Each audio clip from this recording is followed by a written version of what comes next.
Okay, we're going to start back with the second of those writers who has come from the USA simply to be with us tonight, and very welcome. He is VP Loggins, and he has been published in the Baltimore Review, in Poet Lore, in Poetry East, Poetry Ireland Review, the Southern Review, and Tampa Review. He is the author of The Wild Severance, which won the 26th annual Bright Hill Press Poetry Book Competition. He's also authored The Green Cup, which won the Cider Press Review Editor's Book Prize. And The Fourth Paradise was published by Editors Select Poetry Series, Main Street Rag, 2010.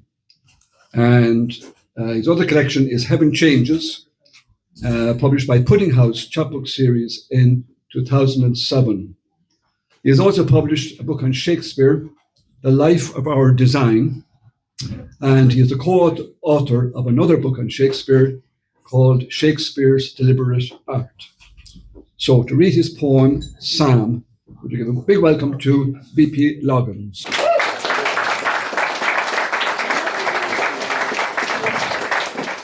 First, I'd like to begin by thanking Tony and Jur and the entire group associated with Crannóg. It's been many years that I've been lucky enough to have work appearing in the journal, and I'm so very pleased to be able to join you all here tonight. I'm going to read a poem called Psalm, and it begins with an epigraph by John Berryman, which is, "Fall comes to us as a prize to rouse us to our fate." Psalm.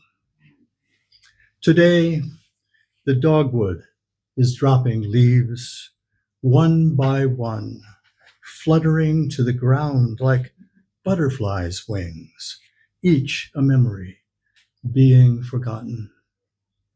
They lie discarded along the sidewalk where sparrows gather seed from the carapace of bricks. Among the fallen, ants excavate pyramids of sand.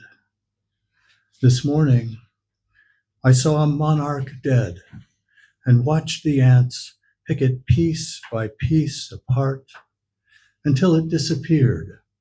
By disappearing like these garnet leaves, the ants carrying the dead away, processioned into nothingness, a fallen king. And as I watched, I heard it cry, "Remember me," as Hamlet's ghost implored, while the dogwood shed its leaves like brilliant butterflies' wings, ignorant of the obligations of a son. When my father died, I watched two men roll him wholly down the hall, past the other hospital rooms, their doors like stones with names, until they swung around the corner and he was disappeared by disappearing at the turn. Thank you.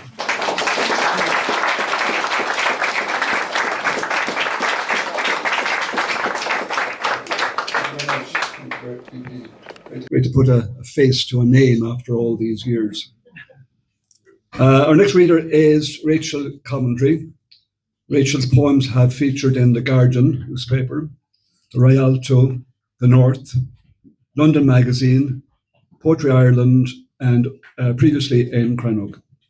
Her third collection, called The West, will be published by Salmon in 2026. She is also published by Bloomsbury. They published her monograph, Heidegger and Poetry in the Digital Age, in 2023. So to read her poem, A Fox, would you welcome Rachel Coventry?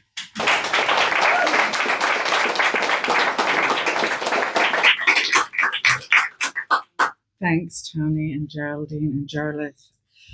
This is a very short poem, so if you blink, you'll miss it. A fox.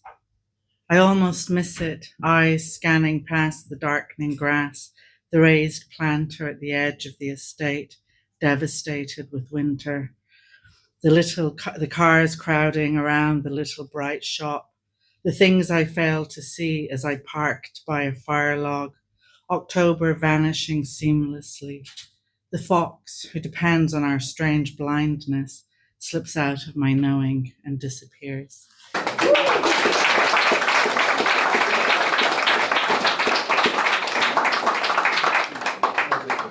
Rachel. And our next reader is Brian Kirk. Brian has published 2 collections with Salmon Poetry, After the Fall in 2017 and Hair's Breadth in 2023. His chapbook, It's Not Me, It's You, won the Southward Fiction Chapbook competition and was published by Southward Editions in 2019.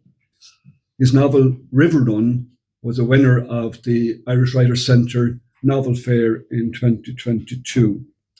So to read his story, Dead Men Walking, welcome Brian Kirk.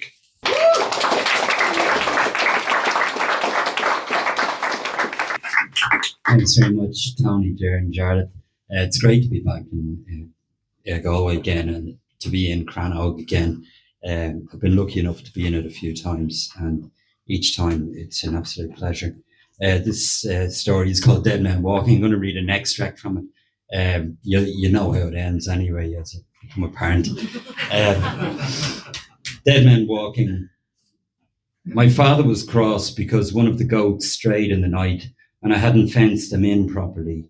I searched for hours in the morning, stopping only to drink from the well when the sun got high in the sky. The whole countryside was aflame with talk of Lazarus's death. Some said the teacher might come still, that he was a man of his word. Others said he was a charlatan.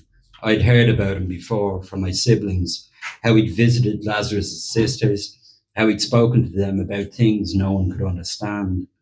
That morning when I came home without finding the stray, my father cuffed me and said I should keep my mind on my work. I watched for the healers coming, staying up late, burning the last of our oil while everyone else slept. After the 3rd day, most people had given up hope, but not me.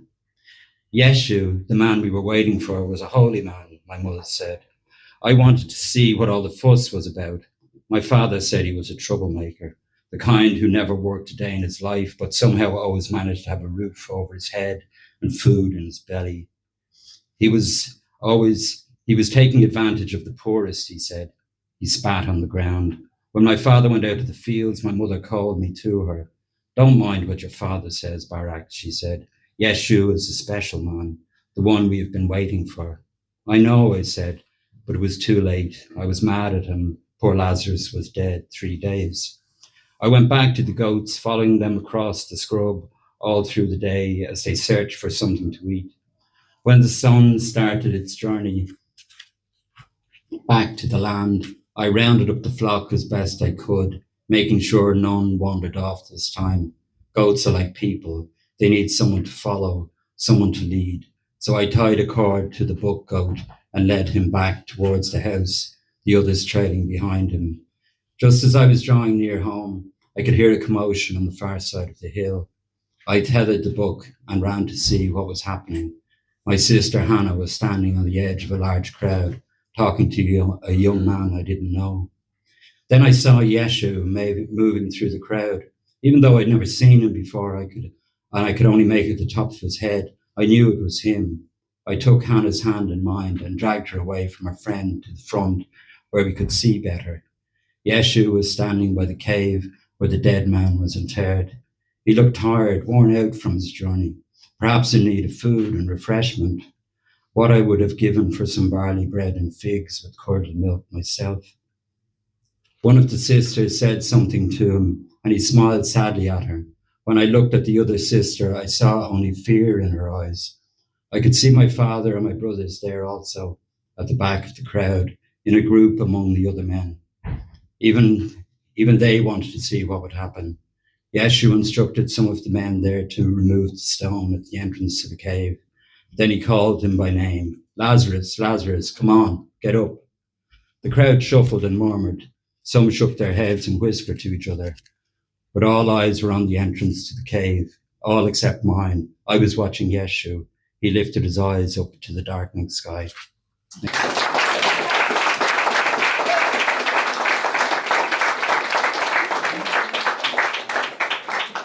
Right, thank you very much for that.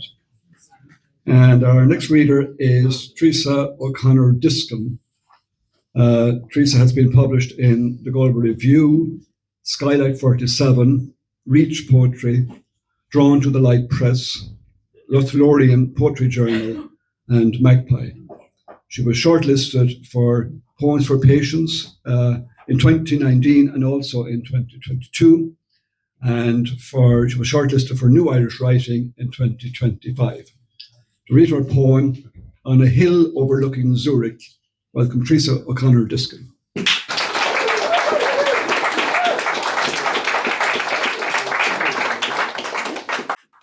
Hello everyone, good evening. I would just like to say I'm delighted to be featuring in Crannóg. This is my first time, and thanks to Tony and to Joe and to Charlotte. On a hill overlooking Zurich. From tram number 6's final stop, the zoo, we alight with everyone, but we veer left to a gate that quietly swings open, to silent cascading leaves, though it's not long past midsummer.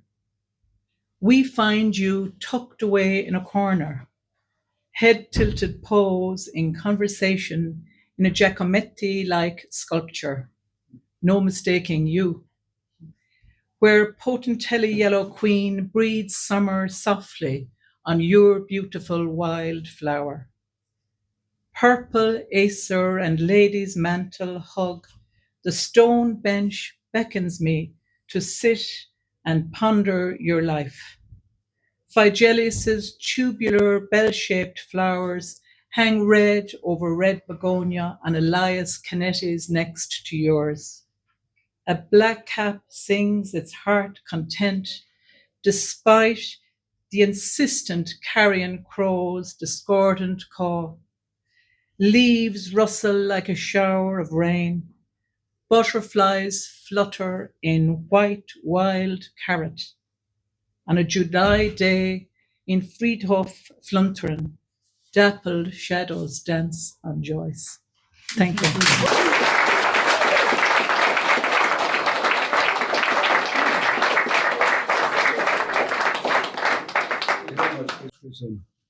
Our next reader is Mairide Woods.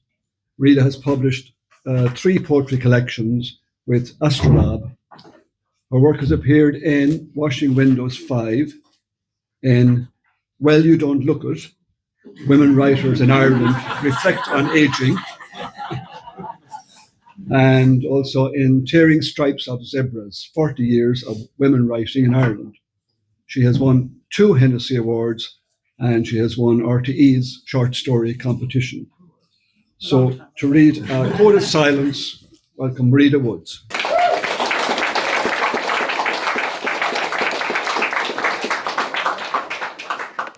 It's lovely to be back in Galway again, despite the rain, and it's lovely to be here in Crannóg again too. I think it's a lovely production, and congratulations and thanks to all involved with it. I'm going to read you my poem, Coded Silence. Sometimes silences are not as silent as one thinks, and they the noises behind them are not terribly nice, however. The silence has got so noisy, it whirs, then hums and crackles with all the things we haven't said. You ration speech, soundproof yourself, building effigies in your head. Sometimes I plot the patterns of your sighs and frowns, chart the Morse code of resentments. Sometimes I rail against the fog that muffles me in formless woe. If somehow I broke down the keep out signs, drained the moat, hooked my heart to your crooked drawbridge, could gentle words spring forth?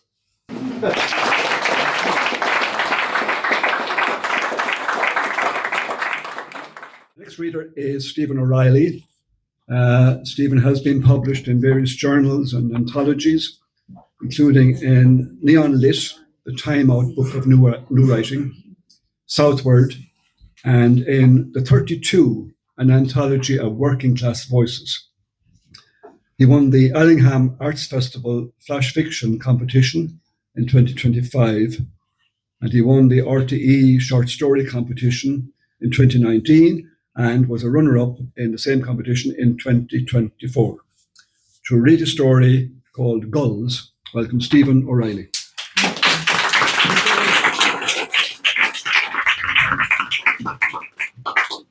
Thank you very much, Tony. It's lovely to be here.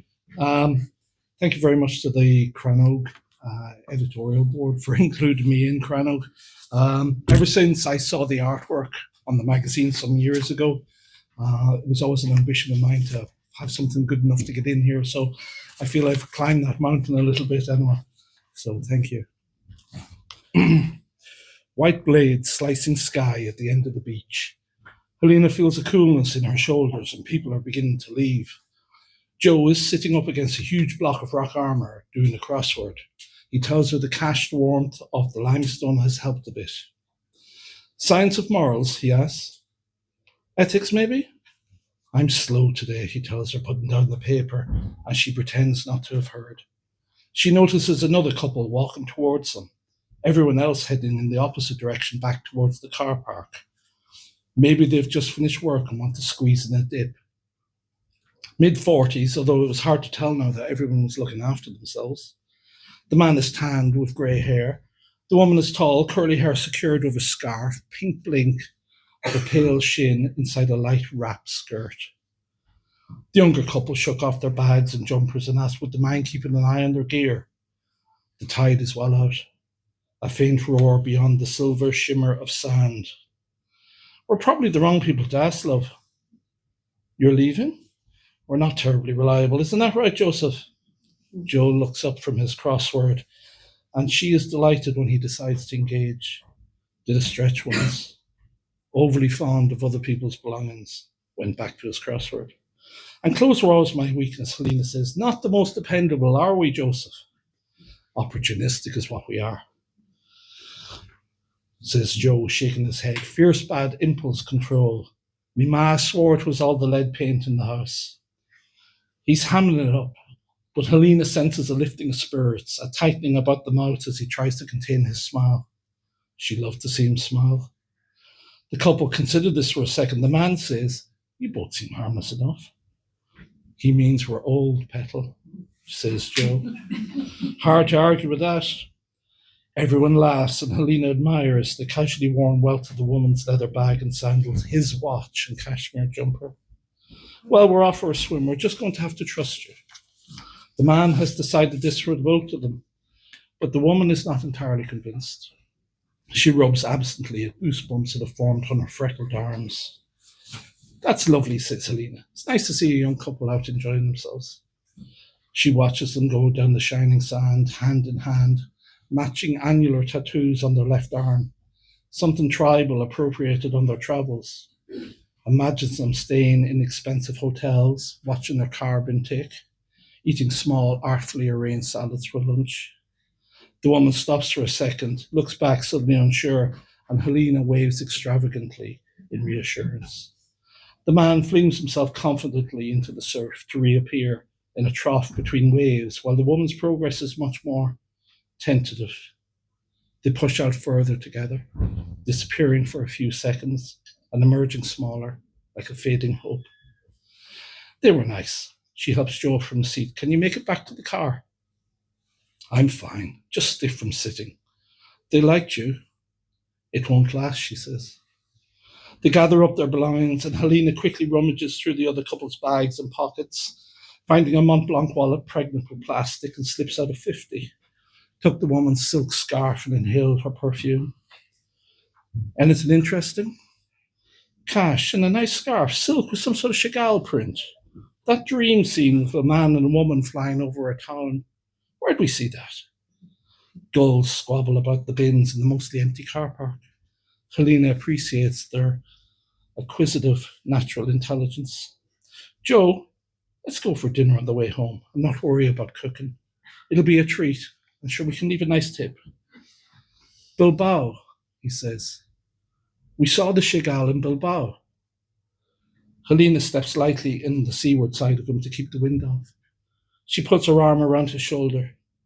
That's right, Joe. Warm Bilbao. She watches him, remembering. The pickings had been good there. He smiles at the thought of it as she pulls him in under her wing.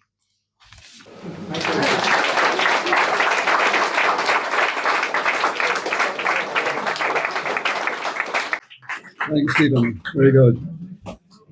And our next reader is Paul Edmondson. Paul is a founding member of the Waterford Writers Group.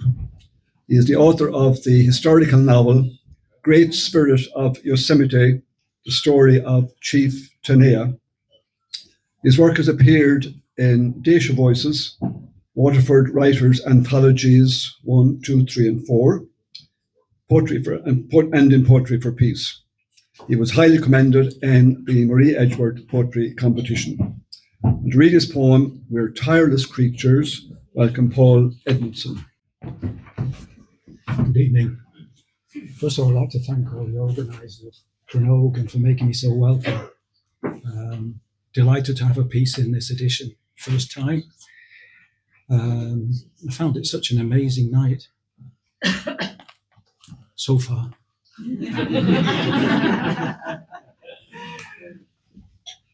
It's called We're Tireless Creatures.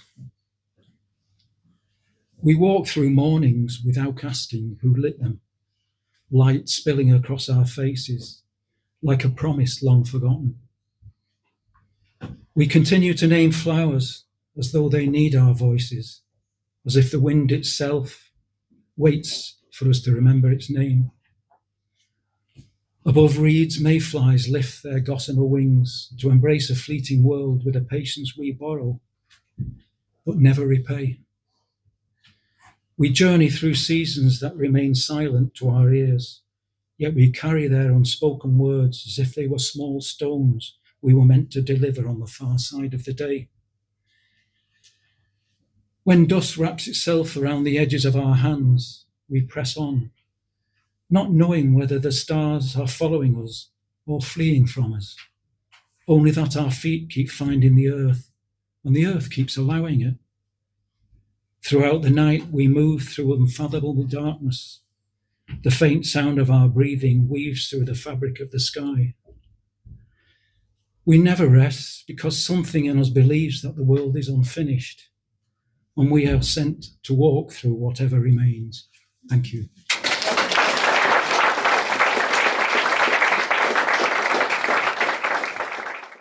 Thank you very much, Paul. Lovely poem. And our next reader is Sinead Griffin. Sinead has been published in Poetry Ireland Review, the Irish Times, the Marrow Poetry, Under the Radar, Hog River Press, and elsewhere.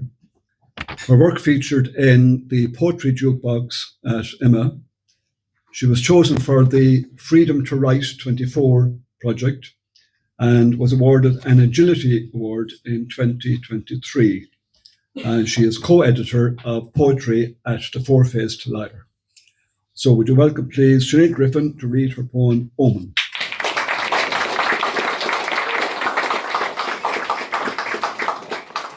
Thank you, Tony, and thanks to Ger and Jarlath. It's lovely to be here. Omen. Starling, a passerine dart, the glass is on actually, that bolts from the chimney, startles mother's afternoon nap. The Times pages, now her flapping wings, she shoos the intruder from the living room. 4 eyes stare down the cage sky. 2 fluttering hearts dream of release and dive towards sliding doors. The bird a thump on the glass. As she grapples the latch, frees only one. Omen. And well you might ask, how I let such a word fly from my mouth.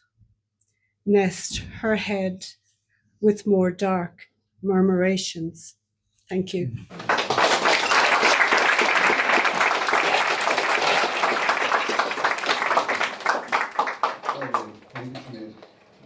And our penultimate reader is Sheila Meehan.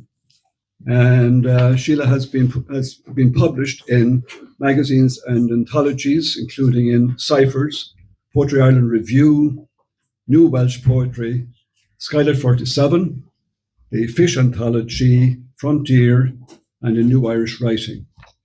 She has been shortlisted for many competitions, such as in IEATS, Poems for Patients, The Goldsmith, The Over the Edge, MacLennan, Trócaire, Fish, and Poetry of the Sacred.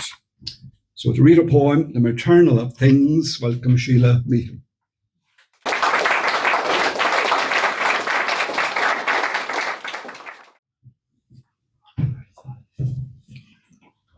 Thank you to all involved with Crannóg. Thank you not just for this issue, but for 64 issues, all that you've given to Galway with those 64 issues. And thank you to all of you who are still here. Children, bodies of tiny children washed up in the beach. Part 4, the maternal of things. All night the seagulls call, butting at the darkness. At dawn I follow. Receding tides have formed a cradle, soft sand ringed by stones to lay a child like sleeping, a baby wrapped in gold brown seaweed, her rose pink dress wash faded by the waves. The stones are bleached, pale grey and palest blue, scrubbed smooth and veined with drawings. A gull hobbles, beaks the air, protects with pointed wings. Breezes comb her peat dark hair. The sea has changed her mind, is racing back. I lift the foundling past the shoreline. Seagulls follow, tatters in the air, beseeching Lord thy mercy.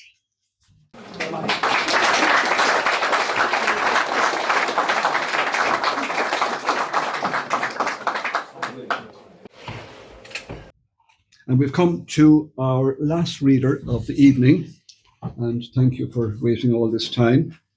He is Jim Ward, and Jim's first novel is called No Ordinary Bread, and that was published in 2025, and it was described by the Irish Times as a fine first novel.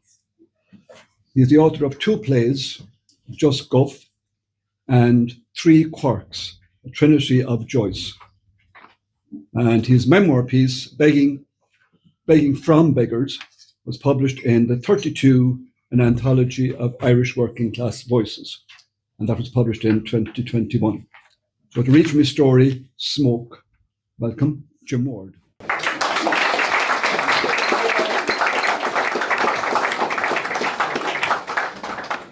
Thank you.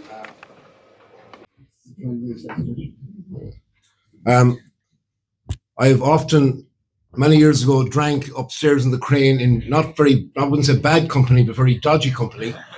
It's great to return years later not drinking in very excellent company in this excellent publication. Equally dodgy company. I can't judge that at the moment, afterwards, but excellent publication. Thanks to Jarlath and Tony for the fine work here that you've done here. This story, Smoke, is based on by accident on a car journey I took some years ago, and the story came out of it. But it's also actually incidentally been made into a short film by a Russian filmmaker in Dublin called Tigran, and hopefully we'll see it in the Film Flyer or some festival along the way, if we're lucky. My first time, as I say, in Crannóg, and very pleased to be here. Smoke. Mark notched the gear into second and skidded along the wet gravel drive, pebble-dashing car and trailer as he slammed the brakes. The car, an Audi, jerked to a halt. Jason, baldy, a ring in his left ear, came out and slammed the caravan door behind him. He slid into the passenger seat. Silent, Young Andrew sat in the back seat. Mark reversed as fast as he grooved into the driveway. You got the gear? Jason asked. Mark nodded. He indicated the back seat. Good. The clock on the dash read 7 a.m. The morning outside dark, cold. It was December. Their frozen breath fogging the windows. A long drive ahead. The car sped along bumpy roads, navigating bends like a rally car. Mark was a good driver, experienced. It was Andrew's first job. He hoped his last. For an hour they drove on back roads past stone walls, sheds, old houses, the back of beyonds. Who the fuck would want to live in places like this? They passed homes that didn't expect the 21st century. No one spoke, it silenced the etiquette. No sound except the engine and the bumps. Andrew noticed the early morning light turning blue, a change in the surrounding landscape. Less stone walls, more hedgerows, some bereft of leaves. Blackberry bushes looking skeletal. Others winter evergreens, icy dew on them like earrings. At 8 a.m. Mark switched on the radio. The news, then the weather forecast. On hearing the voice of the station's weather girl, Andrew blurted out, "She's a ride, that one," believing for a moment he was part of a fellowship. When neither of the other two remarked, he felt exposed. A lit-up all-night garage came up on their left, with Christmas hits playing in the forecourt.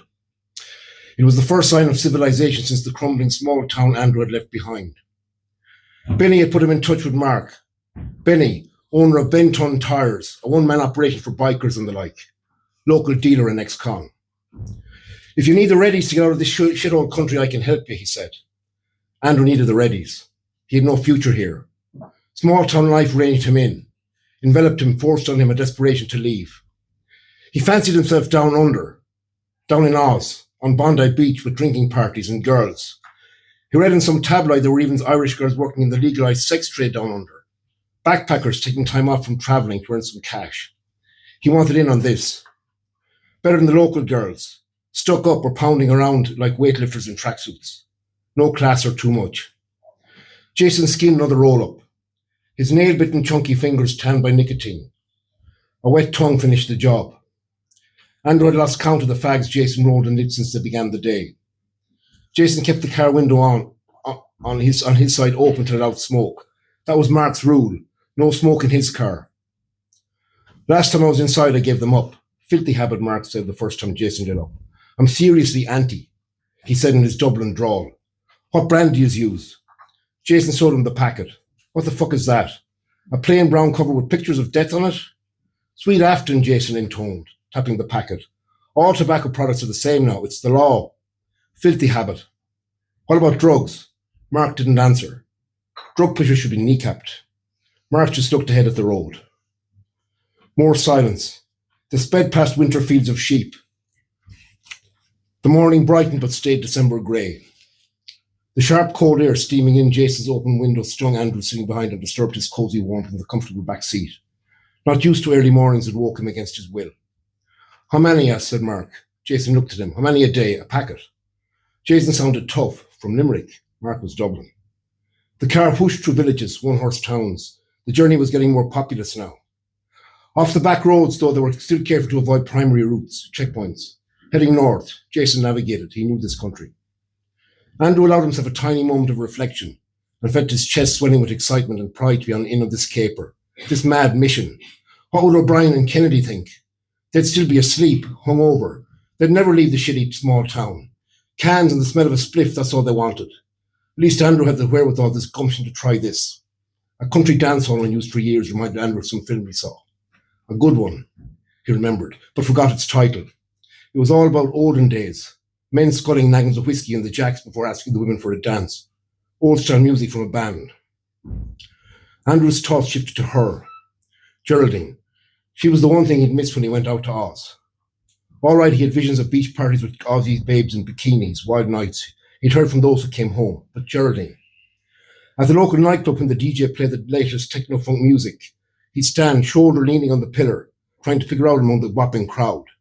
As the lights changed and flashed from darkness into colour, he would spot her and focus on her there with her friends. One night he made a vow that he'd go away, leave the country and save up all he earned abroad so he could return to claim her. Someday. One night after he saw two guys from the Meadows, a well-off neighbourhood, chatting her up in the late-night chipper.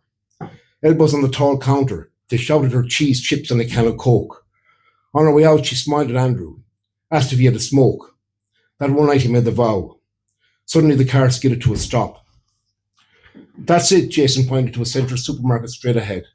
It looked brand new on that crisp day, tinsel and changing coloured lights around the window pane. Andrew looked around. They were in a small town, little more than a country street. A terrace of houses on each side of the supermarket with grey cement walls and lace curtains behind the windows. A green post pillar with the initials GR carved on it, opposite the proverbial village pub. There's our target, said Jason. The clock dashed red, 12:35 p.m. Now we wait. Wait and buy.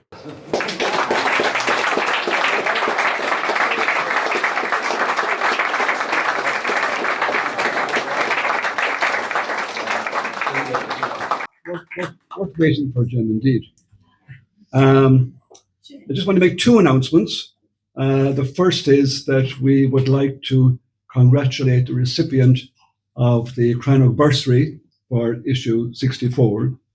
As you probably know, the bursary is awarded to one of the contributors to each issue of Crannóg. It's worth €1,500.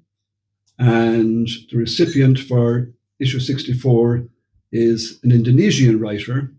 His name is Fendi Tolodo.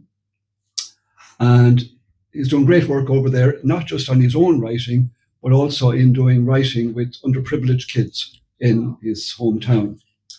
So he was particularly delighted when we told him he was the recipient for this issue, and specifically asked to thank the sponsor, as we do, Marion Kilcoyne, who is also with us tonight.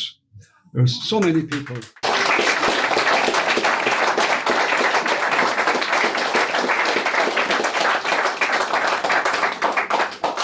So many people involved in Crannóg are actually here tonight. I think if this issue was a poker hand, it would be something like a royal flush or something. Second one is, you might have seen notices going around of a new prize for flash fiction that we are organising, called the Push Bike Prize, with a nod to the push cart. We're looking for flash pieces up to 500 words. And there are three prizes of €500 each. So there's no first, second, third. There's just three prizes of 500. So it's 500 words, €500. And continuing the theme of 500, the submission window is open for 500 hours, which takes us from the 1st of May to the 21st of May. So I want to thank all the readers who read tonight, all 22, a great crowd, and indeed all the contributors. We had 48 contributors entirely. And indeed all the people who submitted. We had over 1,000 submissions, and we can only publish less than 5% of that. But we welcome every submission, and we really appreciate it. I want to thank Silent Cinema, who has been filming away there. I forgot to press the record.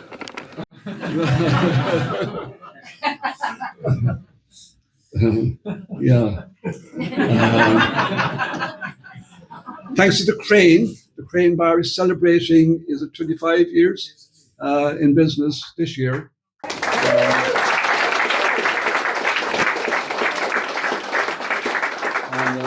I'm sure they'll be celebrating all year long. It's a great venue for not just for music, but for events like this, and for just general chat downstairs as well. And it's a great bar for not having Sky Sports and not having Wi-Fi. So yes, I think they deserve a round of applause. Yeah.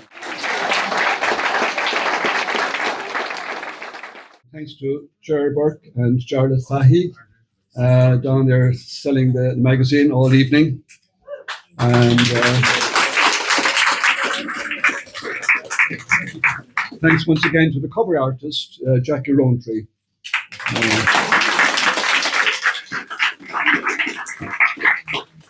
So that's it for number 64.